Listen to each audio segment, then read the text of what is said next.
So thanks everyone for joining us today for our March CFAR SBS Core Rocket Talk. And so as you've seen, Eric Monson from the Duke Library Centers for Data and Visualization Sciences is talking to us today about tips for effective data visualization. And he will take it away and tell you a little bit more about him and then give us a lot of tips for what we can do with our data. Cool. Thanks a lot, Amy.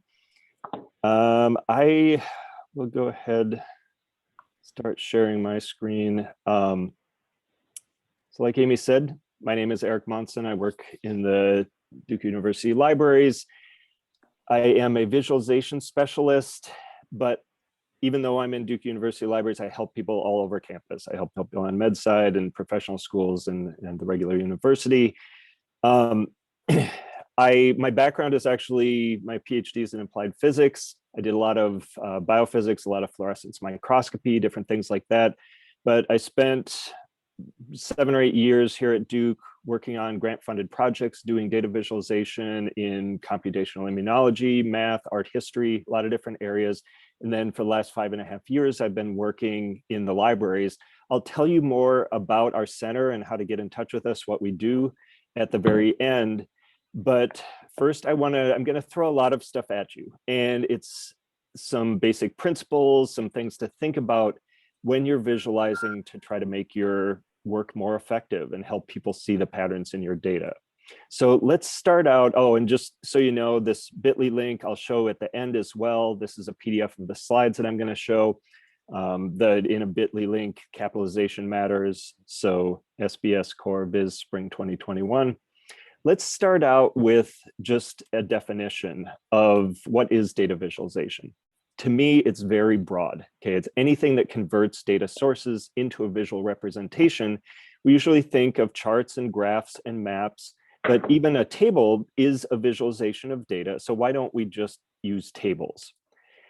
This table is a special one. It was developed by a statistician, Francis Anscombe, and it has some properties that make it good for this, this example. We've got 4 sets of XY pairs here. And one thing we do when we get new data, we might run some summary statistics on it to try to see something about the data, but that's what's special here is that the means of all the X's are the same, the means of all the Y's are the same, variances, XY correlations are the same. So the summary statistics don't tell us too much. We can stare at the data and look at it for a while and we might notice things like, oh, the second to the last column in these X's, there's a bunch of 8s, okay? But the human visual system, our eyes and our brain combination is just not very good at taking in a bunch of numbers and seeing patterns in them.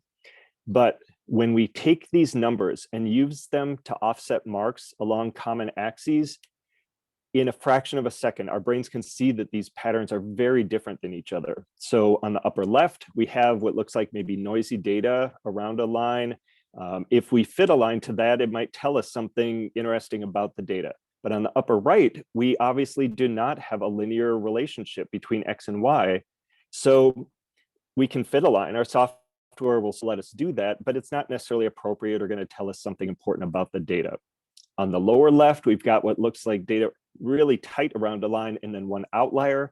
That point may be something special that we should investigate. There may be a really interesting story there. And then on the lower right, if this data was, say, coming off of a piece of equipment and we expected the data to be spread along X, and this is what we see, this grouping at 8, something may be broken, okay? So visualization can help us at many different stages of dealing with data. This stage might be called more the exploratory phase, where we're trying to see if there's problems with our data, see what interesting patterns are there. Most of what I'll talk to you about today is more at that communication phase where you already know what patterns are there and you want to communicate them to others, okay?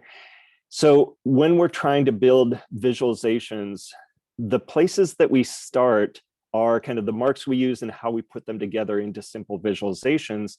And the basic elements in the marks are a bunch of what we call pre-attentive visual attributes. So these are things that our brains notice in a fraction of a second, can see differences in orientation, line length. You can already see this looks kind of like a bar chart up here, sizes, shapes, differences in color and hue, intensity, especially position, we're really strong at noticing.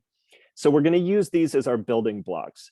But we have to realize that if you put too many of these visual attributes together, you get something that probably all of you have seen, which is a big mess.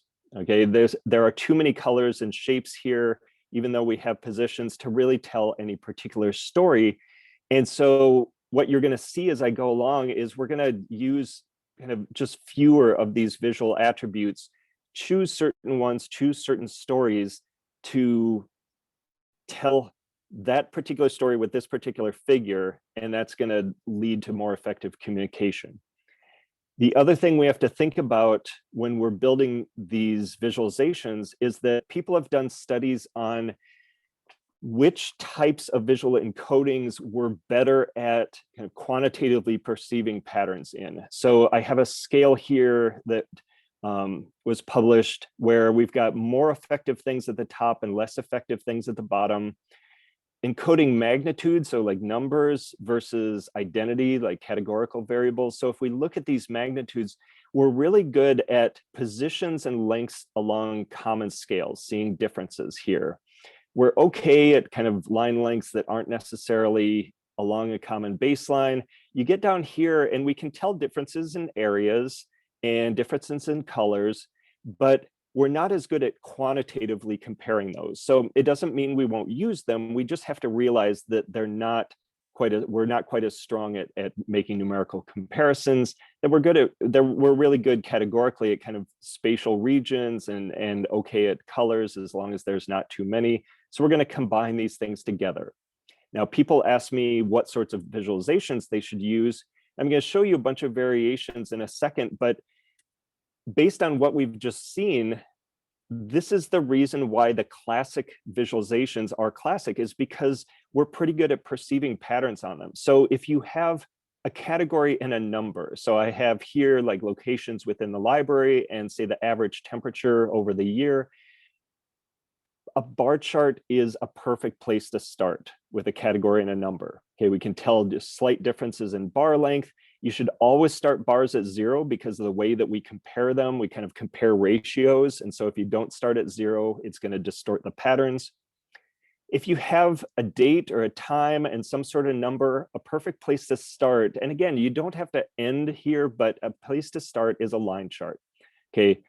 Time is continuous, the way we perceive it. So if you connect points in time with a line, it kind of makes sense. It might be a reasonable approximation of what happened between our data points.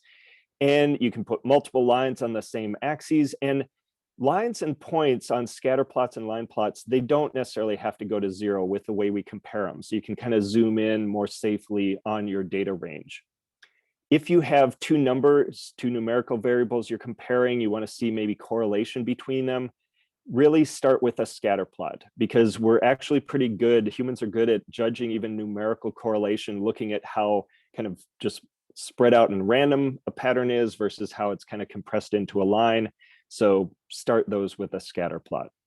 But these are simple visualizations. Okay, I can look at these and very quickly make one simple comparison, but most of the time we have more comparisons than this. And so it starts to become the case that there are a lot of possible stories that could be in your visualization. And in the end, so it becomes slower, basically. Stephen Frankenary is a perceptual psychologist, and he said recently that it's kind of the difference between reading a word versus a paragraph. You know, a word we can read really quickly, a paragraph we kind of have to make our way through. So you want to guide people. So you, as the creator, knowing what your story is and knowing who your audience is, you need to decide which comparisons are the most important and try to make those easy for your audience. Okay, so what I'm going to do is go through a bunch of variations, very similar to a Nature Methods article that they just did fewer variations than this. They had the same table of 25 numbers. They had just 5 different items in 5 different categories, and I've tried to make it a little more specific. So I'm saying we have 5 different vegetables in these categories. Maybe this is the number of people in this table that said these vegetables were very green or yellow or cheap or tasty or gross. Okay, So starting with a table. Tables are really good for lookup. They're really good for comparing values that are close to each other. So if we look in this cheapness column, we can see fine distinctions in the value, but we already talked about the fact that we can't take in numbers very well and see lots of different patterns. So another variation on this would be to use the number to change it to the, say, the darkness or lightness of a color. So we make a heat map. A heat map is eye-catching. It's still very compact. I think they look good. What we tend to notice on heat maps is kind of blocks of light and dark. So I might see this block of light in the green and the block of dark in the yellow. You can see that in the cheapness column, we can't really see the distinctions, and our perceptual systems get fooled with brightnesses and colors depending on what else is nearby. Okay, so you have to know that you can still use color, but it's just not going to be very precise. We could do a very similar arrangement, but instead of color, we could do, say, area of a square. Now, in this one, I have very strongly biased your perception of these numbers to looking at the columns because I've given them colors. And the way we group things in our mind, we say if two things have very similar properties, they must be related. And so I kind of see these columns, and I might see the ramp up in green, the ramp down in yellow, maybe down, up, down. Still looks good, but we're not great at making these quantitative comparisons. Now, another area in coding representation for this that's very common would be pie charts. Okay, pie charts are fine as long as you don't have too many slices. We are best at seeing the slices and judging their size that start at 12. So I might be able to look at the greens going down or the reds and kind of compare them across these vegetables. We are not good at slices that are close to the same size. So like this blue and yellow on top are really hard for us to compare. And then the other thing with this is that the principle behind a pie chart, or the metaphor, is that it's parts of a whole. And our rows of numbers in this case actually don't add up to the same value. So Tableau that I use to do all these visualizations is compensating and making the area of each of these circles different, corresponding to the sum. Now, if that sum was one of the most important, but I still wanted to make some of the color distinctions, I might choose a stacked bar chart instead. Okay, we can do a really good job of judging the lengths that go on this common baseline.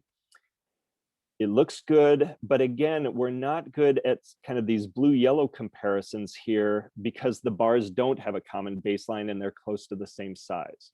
So if that type of comparison was one of the most important for us, I might choose instead kind of a small multiples view where I have a separate bar chart for each of my vegetables.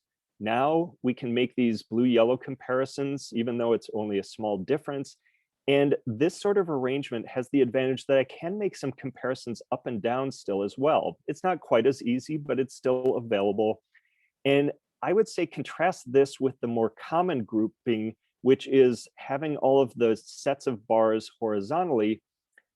I have more trouble with this. I have trouble making my eyes filter out to a certain color and say, okay, I want to look at the blues compared to each other, whereas up and down, it was a little bit easier. I also get a little bit of kind of color strobing sometimes. So I personally tend to avoid paired bars and try to find a different solution. Another alternative to the bars, though, would be what's called a dot plot, where now we have our regular arrangement. The vegetables are kind of in our rows here, and we have the points plotted for each of these categories on a single axis. Now, this is, again, really good for like the blue-yellow comparison here where the values are close, and it happens to be good for comparing small differences in the cheapness in the middle. But I've got maybe too many categories here for this to be really useful. If you only have two categories, a dot plot is really great.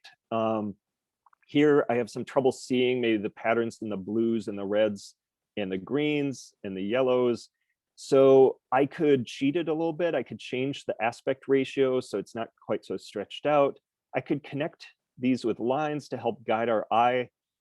You want to be a little careful though, because people start to make weird interpretations of the data sometimes when categories are connected with lines. So they might start to say, as you become more squash-like, you get less tasty or something. And that might not be quite right. There's kind of nothing in between corn and squash that lies on this line.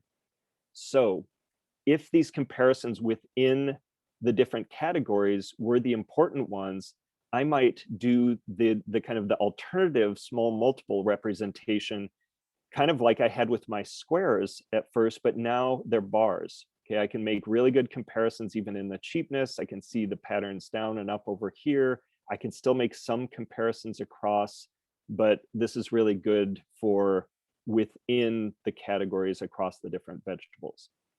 Now, sometimes the specific identities of our items don't really matter, and what matters is the distribution of the values. In that case, we could take the labels off and just show the dots here on, now our items are across the bottom, and we could see that the distribution of the cheapness is much tighter than the rest of them. If we had more points, we might even do something like a box plot that would summarize the distribution. Here, it wouldn't make sense because we only have 5 points. But the bottom line message is that even just with these 25 numbers, we've got lots of choices, and we need to make those decisions on what the most important comparisons are and make those easy for our audience. Here, I have 3 tips that I think they're very general. And so I think they can get you maybe 80% of the way there with most of your visualizations if you can keep them in mind. So the first of these 3 is keep it simple. On the left, I have one of the Excel default pie charts, which happens to be a 3D pie chart. Okay, 3D is made so that it's eye-catching, and that actually works. Like, my eye is drawn to all those details. But the principle behind a pie chart is that the area of the slices or the arc is proportional to the data value. But here we can't help but see more orange because of this 3D slab that's sticking out. So the 3D nature really distorts the data. So keep it simple. Just use 2D charts. This goes also for bar charts. 3D bar charts are really hard to do lookup on. Some bars will obscure others. So just stick with 2D. The second part of keep it simple is the legend, actually. Now, it's very common for any time our software makes something with different colors to have a legend on our pies or our lines. But we are already trying to explain something complicated to people potentially. And if while they're listening to us or reading our paper, looking at our poster, they're having to go back and forth and say, okay, yellow is tech and blue is service. Wait, which blue is it? That extra cognitive load on our audience going back and forth makes it less likely that they're going to be able to absorb our story quickly. Okay, so whenever you can, try to label directly, whether it's pies or line charts. You can't always get rid of the legend, but and some software will not make it easy necessarily to directly label. Sometimes I'll actually create the visualization, then say put it over in PowerPoint and add my annotations separately afterwards. But try to label directly whenever you can. Now, the third thing I did here to simplify it is I simplified the color scheme somewhat, and that goes into my second of the 3 principles. Save color, don't waste it. Use color to draw attention to the story you're trying to tell. Okay, so on the left, we have a perfectly fine bar chart, current Duke employment by generation, got veterans, baby boomers, Gen X, and millennials. The software has chosen different colors for each of the bars. Now, the colors themselves are fine, but we don't need color to tell the bars apart because they're separated in space and they have a label below them. So why not save color and do what I did here, where I colored most of the bars in a very light, very neutral kind of lighter color. So I chose kind of a khaki, light gray would be the common choice. Some people say that for this reason, light gray is the most important color in data visualization. Okay, so I color most of the data in gray, and then I use color to pop the story I'm trying to tell, which here was the comparison of millennials to the rest of the generation. So I make it more colorful, darker, it pops out more. This principle goes into the third of the 3, which is that every figure should have a purpose. Okay, and my assertion is that the purpose should not be just to show the data. every figure should tell a story or at least make an argument as part of a larger story. Okay, so on the left, I've got a perfectly fine line chart, Duke hires by month, January through December in 6 different years. But the principle here, the purpose was not so that people could tell the difference between 2012 and 2013. It was to talk about this peak that happens in July. So I simplified the color scheme since we don't need to distinguish the lines, and I added annotations that weren't there by default. I added this gray bar to draw people's eyes, and then I added this text, hires always peak in July, which is the start of Duke's fiscal year. Okay, this could go here, it could go in a title, but this way the design goes to making the story obvious. Now, I know as scientists, we're trained not to bias our audience, but I want you to think about this, that if people just see a figure and they don't know what they're supposed to look at, it takes a long time. It takes a lot of effort to explore. And so as long as you are giving them enough context, you're not distorting anything, it is not biasing them in a bad way to make it clear what story you're trying to tell, then they can look at the figure and look at your numbers and decide whether your arguments will hold up. There are a lot of common missteps that people make, partly because of software defaults, and some of them are very easy to fix. So the first one is on things like bar charts where we have categories. Here I've got different states and how many sales were made in those states over the year. The default ordering is always going to be alphabetical. Okay, alphabetical is great for lookup if you have really long lists. But the fact that these bars jump up and down, it kind of hides the patterns that are in the data. So all you have to do is sort the bars, usually from highest to lowest. And that does two things. One, it makes it a lot easier to see the distribution and make the comparison between these states. And then it automatically also gives us a ranking out of this. So that works out really well. Sometimes though, we don't have a single number that we could just sort by to make things clear, but we can do other things like hierarchical clustering. There are more complicated things that we can do to group different rows together in this case, and see how much more apparent these patterns are. From back here, we just see a jumble of up and down values in the colors in this heat map. And here we see this block of 3 here, this block of 4 at the bottom, other ones scattered through the middle. Okay, so ordering reveals the patterns if you're ordering in a principled way. Now, tables are a notorious place for data patterns to hide. Tables are important for presenting information sometimes. We have text, we've got numbers, but say we take this table as an example, I just copied and pasted out of someone's paper draft. There's a few different problems here that we want to fix to make this table more effective. The first one is the text that's over here on the left. They have done what's called fully justifying the text. So it's aligned both on the right and the left, but almost all the time what that's going to do is introduce big white gaps that make it ugly and hard to read. Okay, so just left align your text in most cases if it's multi-lined. A single word can be fine, but it's better to be consistent through the whole thing if you can.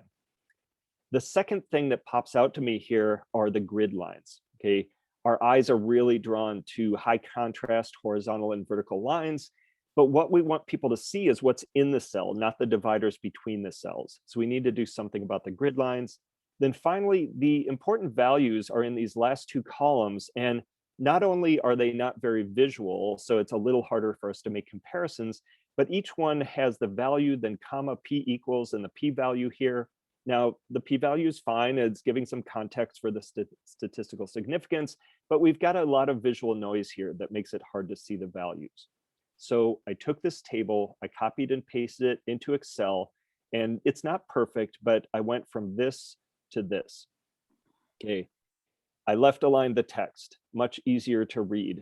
The grid lines, most of them I didn't need, and any that are left are gray rather than black. Now, sometimes it's a pain to change the color of grid lines, but it's really worth it to try to de-emphasize them and get rid of some of them. Finally, I've got the values here. I used what in Excel is called conditional formatting. So you can change cells into colors or bars so we can see them more visually. So you can now see this ramp up and that these all stay the same basically. Finally, I made a hierarchy of information here. And you want to think about this with any diagram or any figure plots that you make. Make some things more bold that people are going to notice first. So here I did some bold text for the most important values and words. Some things are left regular, and then some I made lighter. Like I talked about the grid lines being gray. I also made some of the text gray. So it's still visible, but it falls into the background a bit more. These are these choices that we make to try to make it easier to read. Finally, I know I said finally 3 times, but finally, remember that a table is like any other figure. We can add annotations to figures to help people see what our story is. I hate walking up to a poster and seeing this big sea of gray numbers and words and not knowing what I'm supposed to pay attention to. Here I can call out, these are the significantly impacted words. Now, I told you that I feel like figures should not just be to show the data. This is a splash screen from a New York Times graphic where they're talking about jobs since the 2008 recession, increased or decreased, and lower wage or higher wage industries. And this is a little bit of a cheat because the splash screen was just supposed to show all the data, okay? We've got a bunch of lines here. You can see though that I don't care how many annotations you add, you're not gonna be able to tell stories with this big jumble of lines. So they realized that they had to make separate figures to tell separate stories. So they did what I talked about before.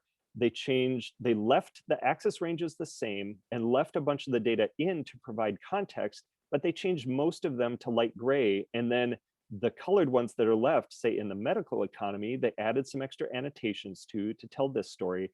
And then now they can, in a separate figure, contrast this with something like the housing industry. And you see where those lie compared to the rest with their annotations on them.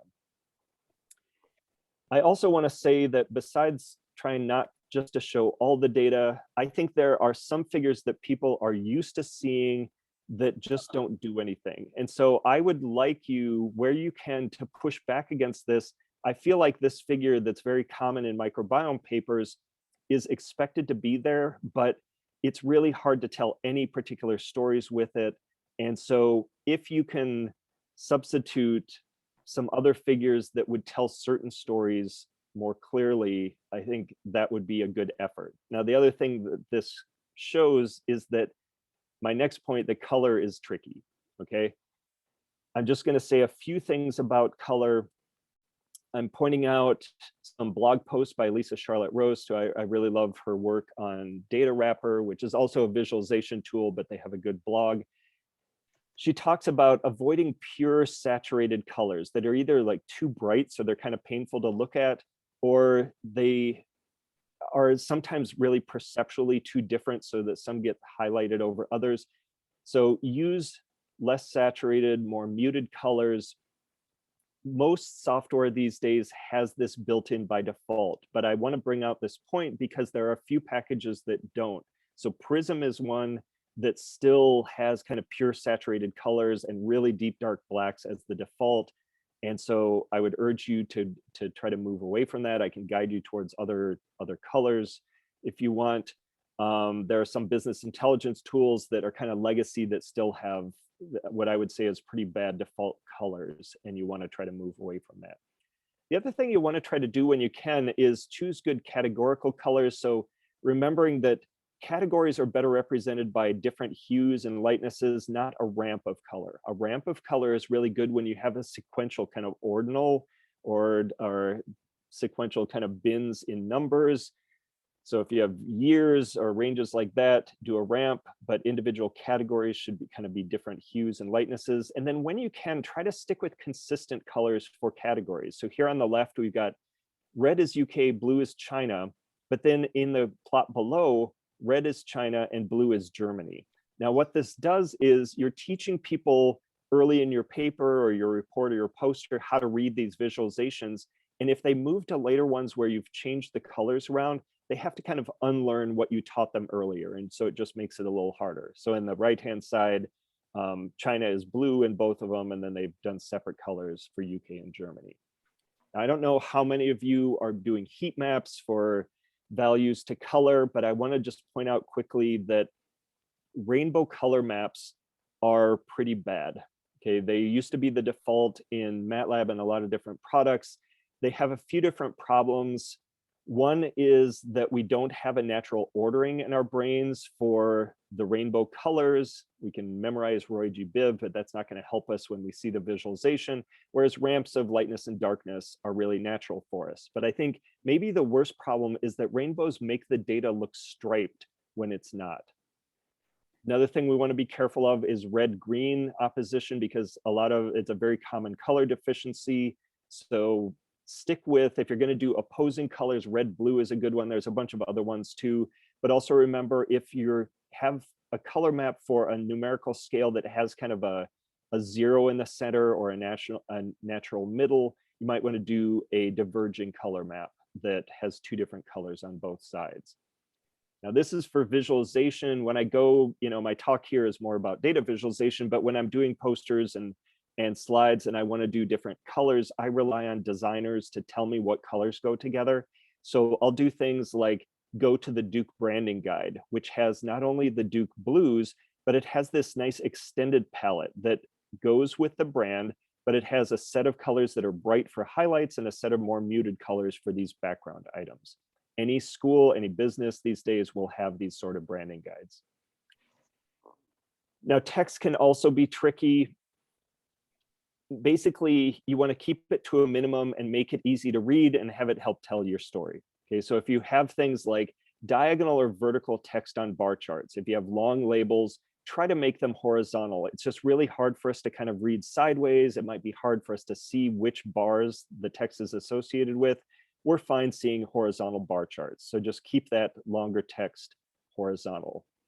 Remember that the default sizes that come out of your software may not be good for your final product in your paper, your poster, whatever, your report. This happens to be some data that came out of a Qualtrics survey. And, not only are the bars not sorted, so it's a little harder for us to see the patterns, all the text is too small to read. And the text itself is actually, it's like the wording of the questions. And so it's really too long for people to take in quickly. So my colleague, when she was using this, used all these principles and made a much easier to read version of this where the text has been summarized, she sorted the bars and used color to highlight her story. So think about doing all those things. These short labels, though, another thing to remember is that they need to be human readable. Now, I know you are a human and you may know what your column headers mean from your data, but your audience might not. Okay, so try to change these things so that they're easy to read. Watch the number of decimal places that you need for any of these number labels on your axes or on your data, just so people can take in the patterns much more easily without so much specific knowledge of jargon or column headers or abbreviations, all of these things. Many people look at a figure and try to look at the story right from the figures before they read any of the text or the captions. And so that actually goes into my last thing about the story, is that if you have a title above your figure, which you probably will on a poster, and I try to push people even in their papers sometimes to have a little title on the figures. I know that doesn't always work, but we read top down, left to right. We notice big pieces of text. So we're going to read this first. And so use it not to say what is being plotted. Like here it says accuracy versus color and shape. Well, that's what we have. We have accuracy, we have color and shape that we're comparing versus the control. Why not say instead accuracy improved by color, not by shape? Now we go down in this figure and we know what your story is, what your assertion is. And if you've given enough context, we can judge whether we think that's really true. Now, I see this a lot on posters and other types of figures where, in this case, this is just one panel from a poster where, she actually had a pretty nice title. Dual agonist outperforms GLP-1 receptor agonist. That's fine. But when I got to these individual figures, I was like, what are you trying to show me? What should I be looking for? She was trying to work with color, but I didn't know what the story was. And she had buried it down in these bullet points. People bury it down in the captions or in the text.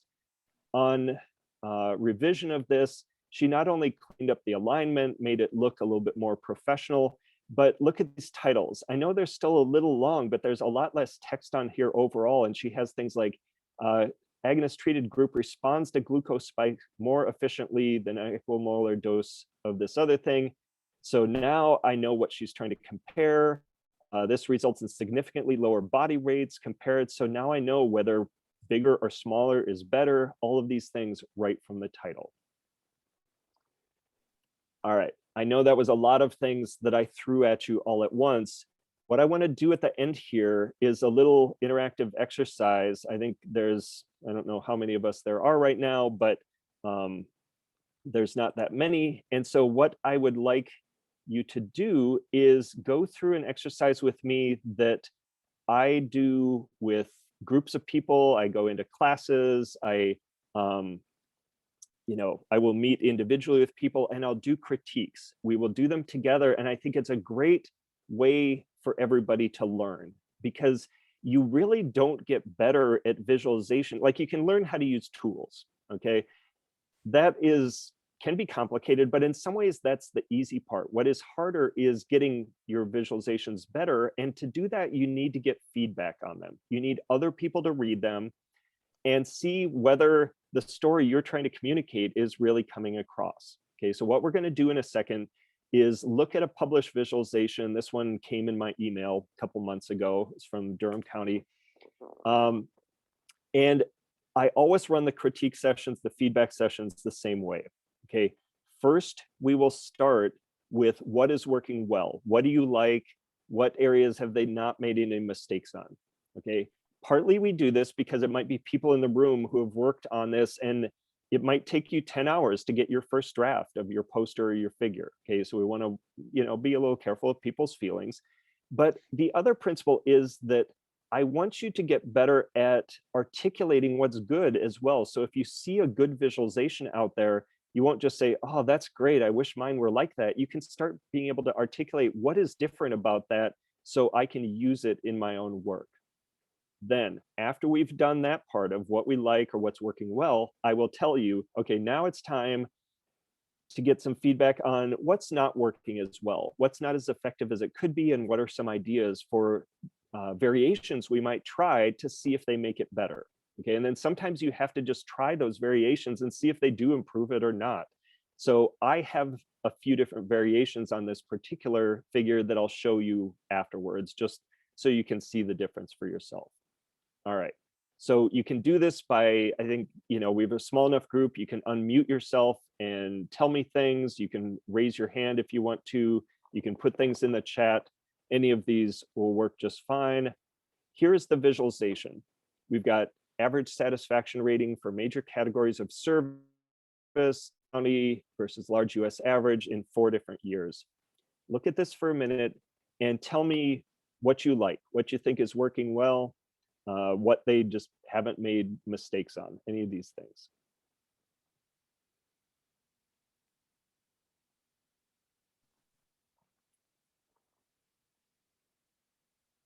I always like the fact that they put numbers above the bar graph, so you actually know the percentage and don't have to try to figure it out. Yeah. So the numbers here, I think, especially help us because the values aren't very different than each other. So it makes it, you don't have to do precise lookups with the axis. Great. What else do people notice?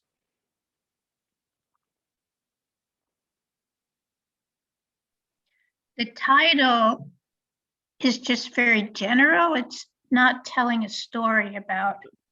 Well, let's talk about that in just a second. We'll switch over to what's not working as well in a second. Let's talk about what they did well, what you like about it first. Deal.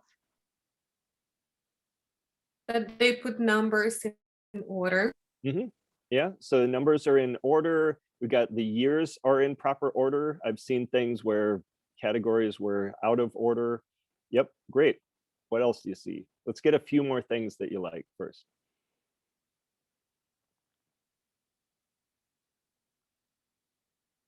I mean, at least they stuck with a simple graph design. It's just a bar graph. They didn't try to do anything overly complicated. Yeah, that's great. So this is a pretty standard one that maybe, people have seen. It's not overly complicated. Yep, great. Say one more thing. The comparison between Durham versus the rest of the US is very clear to see. Okay, so you feel like this comparison it's really definitely easy to see, like, these are Durham County, this is the large US average, we don't mix that up. It's, so that works just fine. Yep. All right, so I think there's actually quite a few things that are working just fine here. Besides the things that you mentioned, those were good picks. I'd also say it is eye-catching. We can talk about the colors in a second, but it drew my attention. I noticed it and looked at it. They've got the source of the data, which is nice. We can tell the colors apart really easily, so we're not mixing up the colors.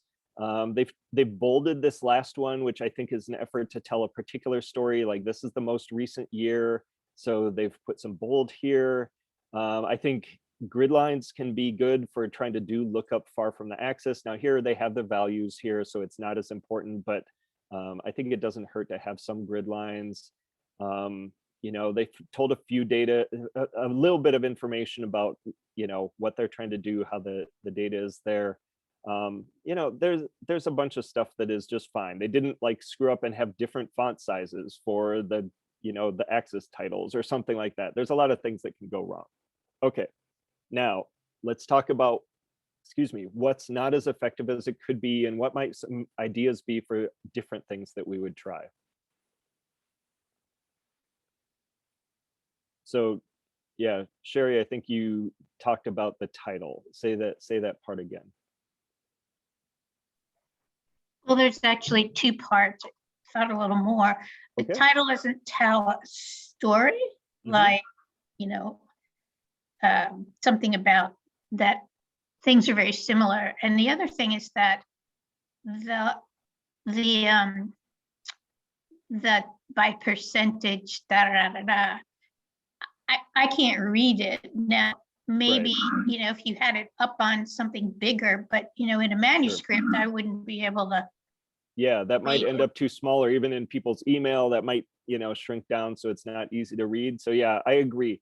This kind of says a little bit more like what's being plotted rather than what the story is, which we can try to infer it. Like, they're comparing Durham to large US average. Durham's going up, the average is staying the same or going down. Like, they're bolding the last one to point that out. So they definitely have a story here about that Durham's doing well, but they're not telling it with the title. What else do you guys see, do you folks see that isn't working as well as it could be?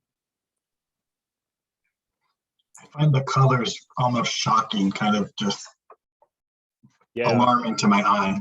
Yeah, they are very bright. Like, the orange is the only one that doesn't hurt me to look at it. And I tell people this, especially about posters, if it's painful to look at your figure poster, nobody is going to spend enough time with it to get the message. Okay, so you need to make it not painful to look at. So these colors are too bright. We also have an issue with the colors. The colors are for different years and you can tell them apart. But what might be a different choice if we were going to use this representation and with colors, what might be a different choice for how we would do the colors?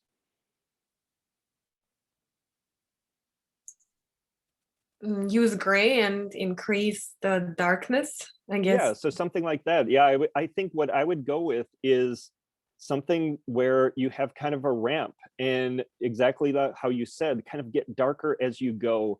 That having a sequence of years, it's an ordinal variable, or it's a kind of a continuous time. So getting darker, and then we'll notice the most recent one most because it's darkest. And we sort of have this thing where, the past fades a little bit. So getting lighter in the past kind of works with our internal metaphors. All right, what else? There's quite a few things here that we could point out and maybe try differently.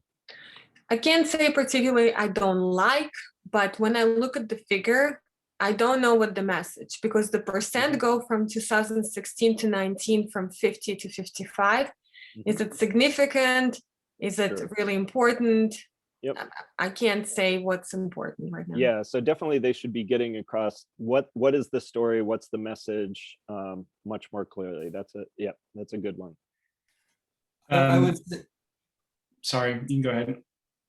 I was just going to say the extra decimal point on the y-axis isn't really needed. Yeah, it's just one more kind of piece of visual noise that isn't needed here. So let's get rid of this 0.0 on all this. It's actually pretty common to see this and to have our software put that on when it's not necessary. What else?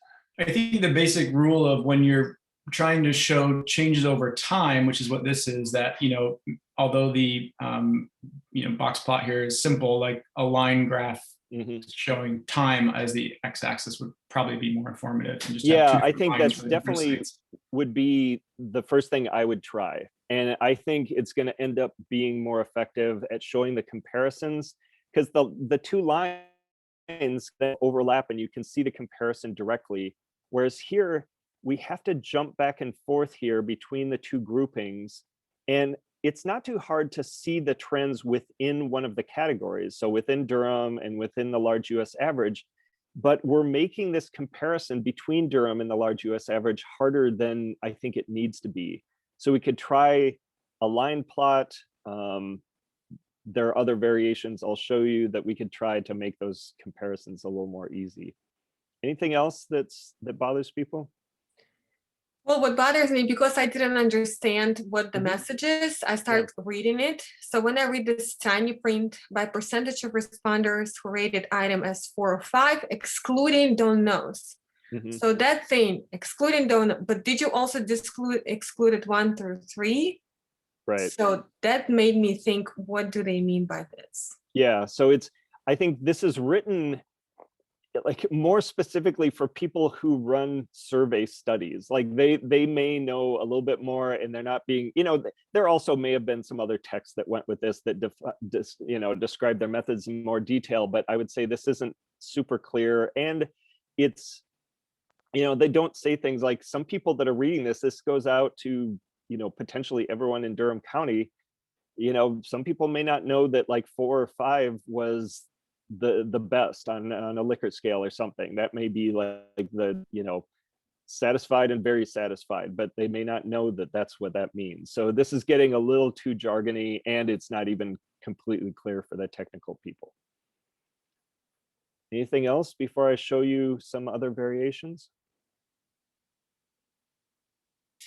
I was just going to say, it depends on your audience and what kind of message you're trying to convey, but like the standard error bars to get an idea of variability. Sure. So you're not just looking at the means, but yeah, if there's a story behind that, and depending on what the outlet is here. Yeah, I think you folks are definitely ones that want to see it. I think the general public, that it depends on what the story is and who the audience is, and that may be important. For some things, like people talk especially about things like weather forecasting, hurricane paths, things like that. Trying to depict uncertainty can be really important, and trying to help teach people and have people understand what the uncertainty we're representing means. And so that could be, even if it's with a general audience, it could be important to try to represent that uncertainty, the variability in the values, and try to tell part of that story. I'll say the few other things that really bother me is, one, the y-axis doesn't go to 0, okay? This isn't distorted too much. Like, it would have been a lot worse if they had gone from, say, 50 to 60 instead. You would see like this orange one compared to the blue, like the blue would be 10 times as big as the orange if we start at 50. But even starting at 20 distorts the comparisons a little bit. So bar charts should go to 0. If we do line plots, they don't necessarily have to be. I don't like that the grid lines are dotted. This is from a period when we were just printing in black and white. You can make light gray. The dotted lines make a little bit of, again, visual noise there that I don't think is necessary. I don't like that there are black outlines around, say, the legend. It's one more visual piece that's drawing my attention to something that's not important for understanding the story.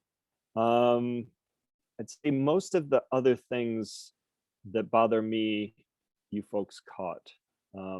So let's look at a few, I just did these really quickly, a few variations on this. If we were trying to make the comparison, say sticking with a bar chart, but making the comparison between Durham and the large US average, it would probably be a little easier to do something like paired bars. Okay, so here we can see Durham. I've kind of popped it in color. I've fixed a title that's a little bit more descriptive of what I think the story might be. I've gone to 0 with the axis, and now I can make these comparisons and kind of see by the end, Durham is higher than the US average. So I think this would be slightly better. Another variation that you may not think about instead of paired bars is you can do bars that are kind of embedded in each other. This is a little bit more like what people would call a bullet chart, although that might have some other statistics in it. I actually kind of like this better than paired bars. It's harder to choose the colors to make them work, but I like being able to focus and just see one higher than the other. Here I've gotten rid of the extra decimal place, so I think this is a little clearer. But of course, what I would try first, data over time, is a line chart. Here now I can zoom in, I've gone 45 to 60, so it's not super tight. I've kept kind of nice divisions that are easy for people to think about. And we can see Durham versus the US average. I've directly labeled the lines now. I don't need the legend. I think this shows the trend really clearly. So I think this is stronger and still really easy for people to understand. Of course, you could label the values if you wanted people to have the lookup on the values. I would say on this case, like, I'm not sure that the audience that they were going for really needs to know that it was 54.3 or something like that. It's more just like, we're higher. I know that doesn't get into the statistics of whether the difference is significant or not. If the difference was what you were trying to highlight, one other thing to think about is using what we call a dumbbell plot. It's a type of dot plot where you have a line between the two values and you can kind of highlight them, seeing the trend. So another thing you might want to think about.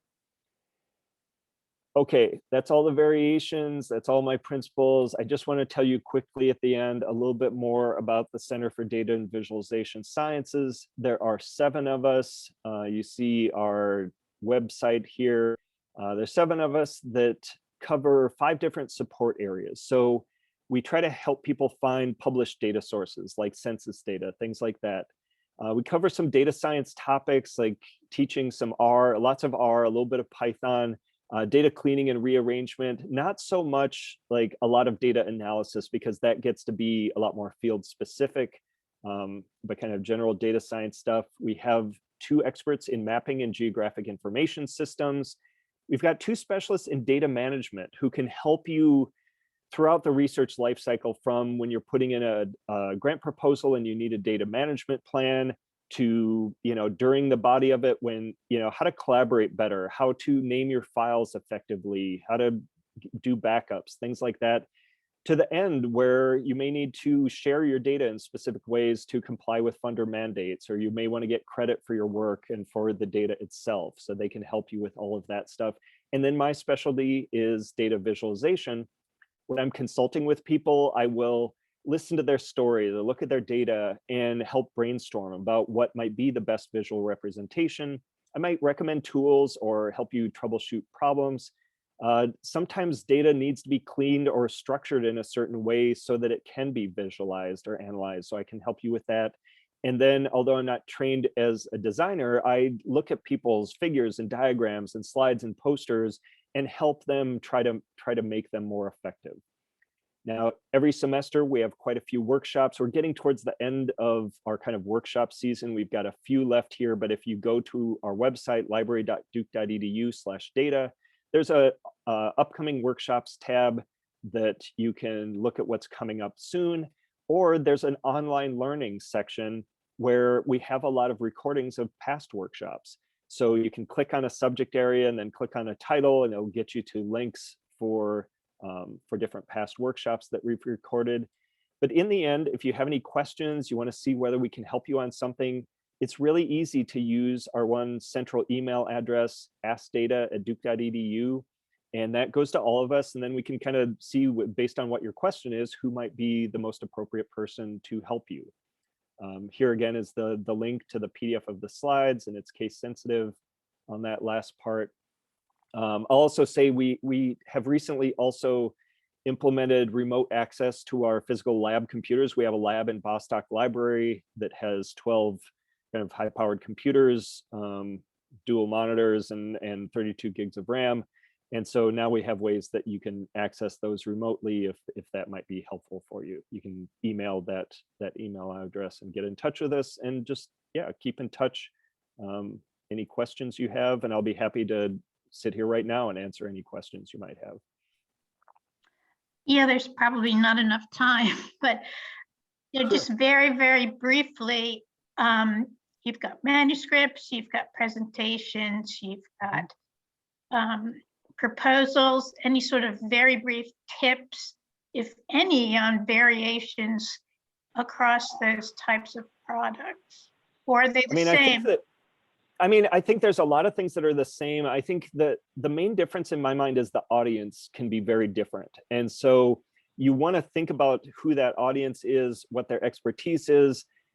When you're designing, if it's for a very general audience, you will probably simplify things and simplify your story. There's differences in how much of a story you can tell in each of those cases because of time and engagement and how much time people are willing to spend. But I would say in all of them, almost no matter who the audience is, everybody is going to appreciate it if the figures are more clear.